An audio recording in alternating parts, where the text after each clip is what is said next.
kalian mikir, kenapa benda bisa jatuh ke bawah? Atau kenapa kapal baja bisa mengapung, tapi sementara itu batu tenggelam?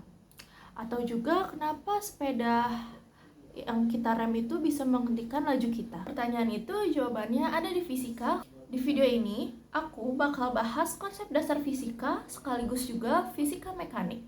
Lengkap dengan contoh-contoh yang ada di kehidupan sehari-hari. Tenang aja, nggak bakal ribet kok.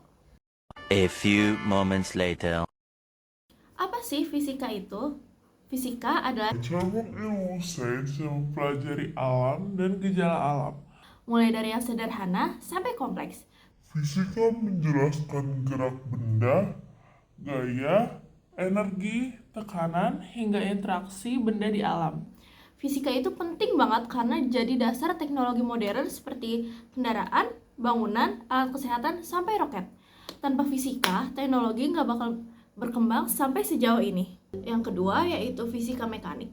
Fisika mekanik adalah cabang fisika yang mempelajari gerak benda, gaya, keseimbangan, Dan hubungan gaya dengan gerak.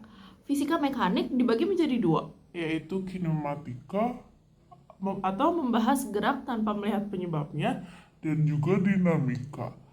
yang artinya membahas gerak beserta gaya penyebabnya.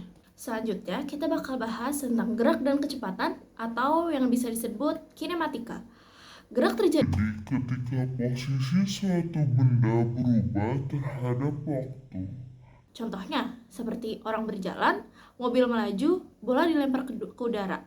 Dalam kinematika, kita kenal jarak atau panjang lintasan, perpindahan yaitu perubahan posisi, dan juga kecepatan, seberapa cepat benda bergerak. Contoh gampangnya itu kalau kamu lari 100 meter dalam 20 detik, berarti kecepatan kamu itu 5 meter per detik. Sekarang kita masuk ke dinamika yang dikenal dengan hukum Newton. Yang pertama, hukum Newton 1. Benda Akan tetap diam atau bergerak lurus beraturan jika tidak ada gaya yang bekerja. Contohnya, kita terdorong ke depan saat mobil direm mendadak. Selanjutnya, hukum Newton 2. kecepatan sebanding dengan gaya dan berbanding terbalik dengan massa. Rumusnya itu F sama dengan M kali A. Artinya, makin besar gaya, makin besar juga percepatannya. Yang ketiga yaitu hukum Newton 3. Setiap aksi memiliki reaksi yang sama besar dan berlawanan Arah. Contohnya itu kayak kita lompat, kakinya dorong tanah dan tanah mendorong tubuh kita ke atas. Yang kelima yaitu usaha dan energi. Dalam fisika, usaha terjadi saat gaya menyebabkan benda berpindah. Contohnya, mendorong meja sampai bergeser. Energi adalah kemampuan untuk melakukan usaha.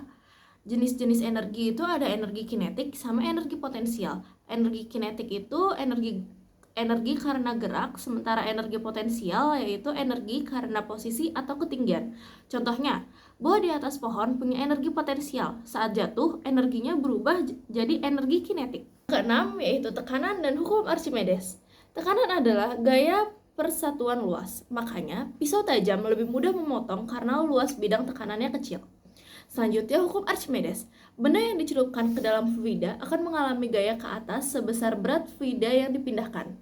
Alasannya, kapal bisa mengapung, balon udara bisa terbang, manusia terasa lebih ringan saat berenang. Yang ketujuh, yaitu hukum Pascal.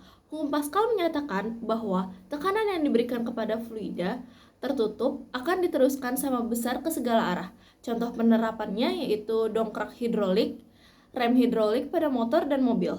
Dengan gaya kecil, kita bisa mengangkat beban yang lebih besar. Nah, sekarang kamu tahu kalau fisika, khususnya fisika mekanik, itu dekat banget dengan kehidupan kita. Mulai dari berjalan, naik kendaraan, berenang, sampai ngangkat barang.